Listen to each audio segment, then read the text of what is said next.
At the outset of the European project stood the Treaties of Rome that were signed in 1957.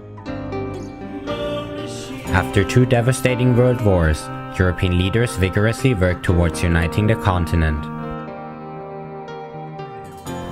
In 1991, European countries agreed to go beyond economic integration and a single market to form a true political union.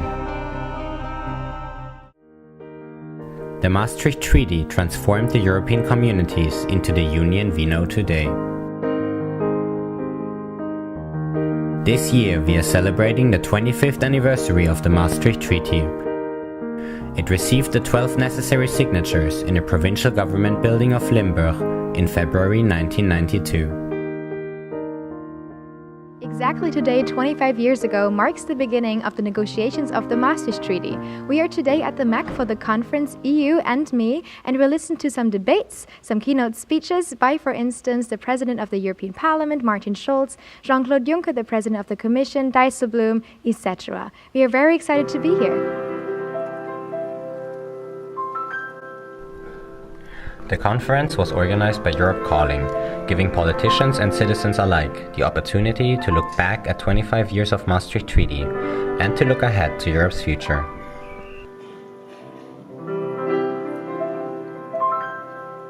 The dreams we had at that time was to get rid of the borders, to get those countries who had newly been liberated, Eastern, Central Europe, the Baltic countries, get them into our family. We succeeded in all that. And I think that when we look at Europe today and sometimes feel a little desperate, we should never forget that we actually succeeded in all that.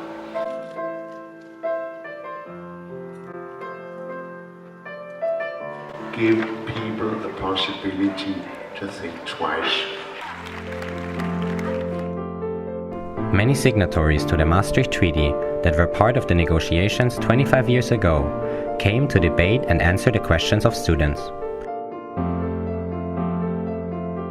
We also spoke to the mayor of Maastricht to learn more about the impact the treaty had on the city. Yes, well, 25 years ago, the city was becoming to be a little more international. The university was already there, but very, very young.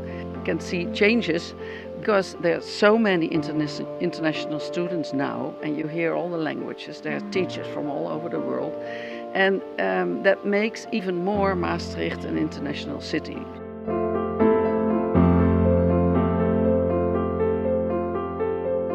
Let us be proud of what has already been achieved.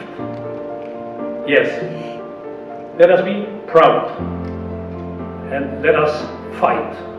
The Maastricht Treaty and the spirit of Maastricht is still the best way to save wealth, security, stability, and above all, peace for our European citizens on our continent. In the lunch break, Herman van Rompuy, the former president of the European Council, talked about the differences between today and 25 years ago. But after the Brexit referendum and after the American elections, it is really time to act. The Union is mature now. We are in a marriage with its ups and downs, with the 27 for better and for worse.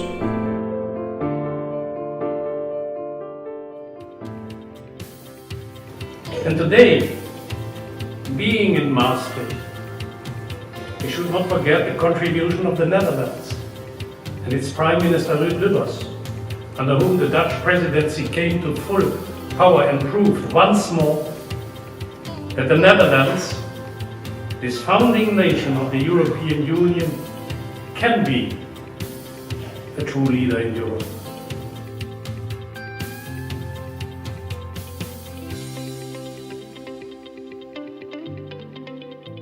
Among the European leaders who negotiated and signed the treaty in 1992 was the Irish Foreign Minister Gerard Collins. He takes us on a journey describing the atmosphere surrounding the summit. The atmosphere on the build-up to the treaty conclusion was certainly tense. There were lots of difficulties to overcome. Some member states felt that we were going too far, other member states felt we weren't going far enough. At the end of the day, as was mentioned this afternoon, compromise was agreed in principle, and we got everybody on board, as it were. The atmosphere then at the end of the session here in December 25 years ago was a very pleasant atmosphere. It was pleasant within the hall where we were working, but I do remember outside it was exceptionally cold about midnight when we left to walk up wearily to our hotels. Afterwards, when we came to sign the treaty, well, there were great celebrations, everybody was pleased, everybody was happy, particularly the foreign ministers who did most of the work at that particular time, and their staff, of course. There was a good group of foreign ministers. I think there were 12 of us in total, and we were a very good united team, as it were. The atmosphere within the 12 was exceptionally good. The one thing that I would really want to see is that everything that happens within the European Union must relate to its people, and the people must understand what is happening on their behalf. I think there's a massive vacuum or gap, as it were, between the decision makers in Brussels and the people on the ground, and I think that's very regrettable. I mentioned that here today. I could see it particularly while the Brexit campaign was taking place in the United Kingdom. People didn't understand what Europe was about. People were saying, I want my country back. It's not having your country back. You know, there is no conflict being a good citizen of the United Kingdom and being a good European. Now is there for me being a good Irish citizen and a good European? No conflict.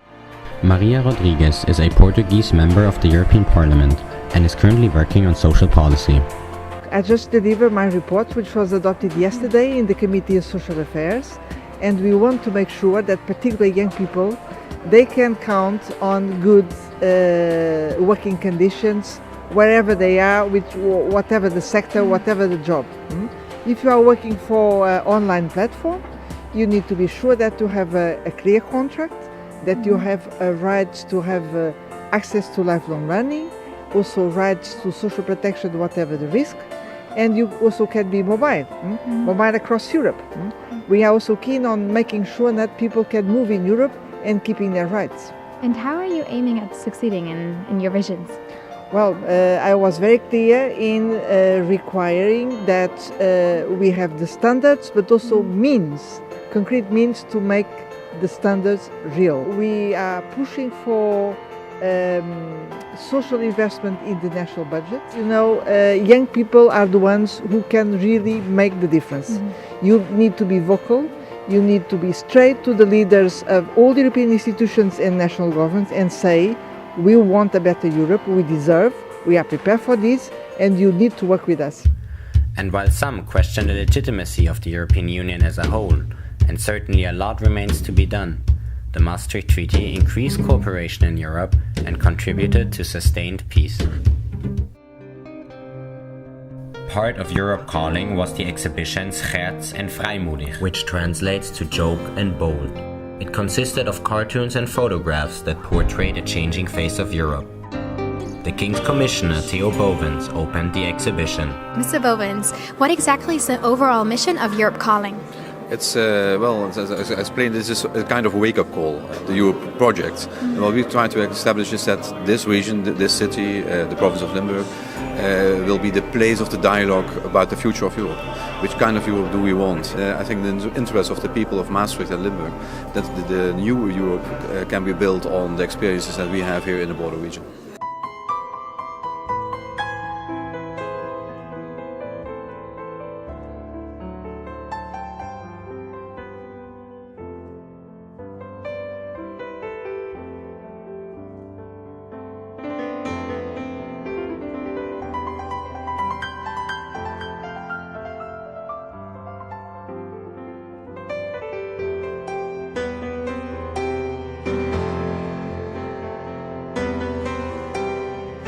The freedom of movement is the cornerstone of Union citizenship that was established by the Maastricht Treaty. It meant that all EU citizens would have equal rights to live and travel freely. The Schengen Agreement abolished internal European borders, and passports and visas were no longer required to go from one country into another.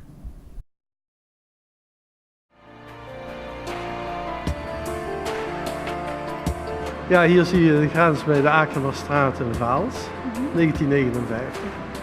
Toen mochten de mensen maar een paar uur per dag, of misschien ook niet alle dagen van de week geloof ik, was de grens 2 uur open en konden ze naar Duitsland gaan. Dus hier zie je wel heel duidelijk het verschil tussen vroeger en nu. En zeker als je het plaatst met het verdrag van 25 jaar van Maastricht. Ja, je kon niet zonder paspoort door. Dan zit je in 10 minuten in België of in Duitsland. Frankrijk is ook niet ver eigenlijk.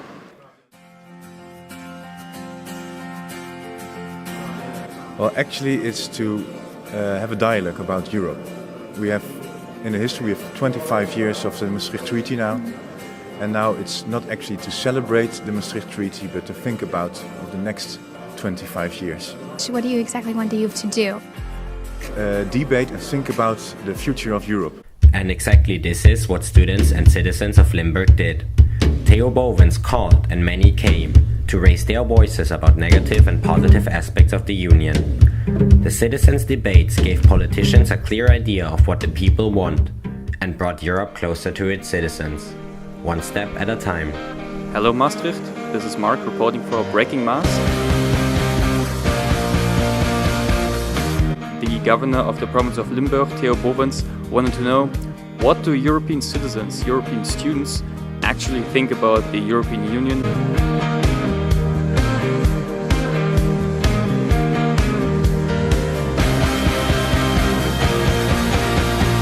Do you think this debate today was fruitful? Do you think that new insights came from it? Yeah, I think it's very fruitful. It was the first debate. We will have 4 to follow. Afterwards, we will try to compile the results of the 5 tables into a fruitful result. So what exactly is going to be the impact of these debates?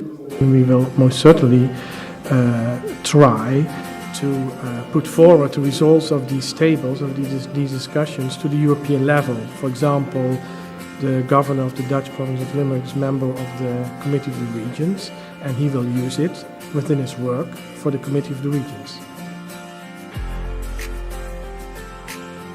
As a student, they don't only encourage you to travel to other countries, see other cultures, learn new languages, but they also give you an economic incentive to do so. That is really, really helpful, and it allows you to expand your horizon. Really.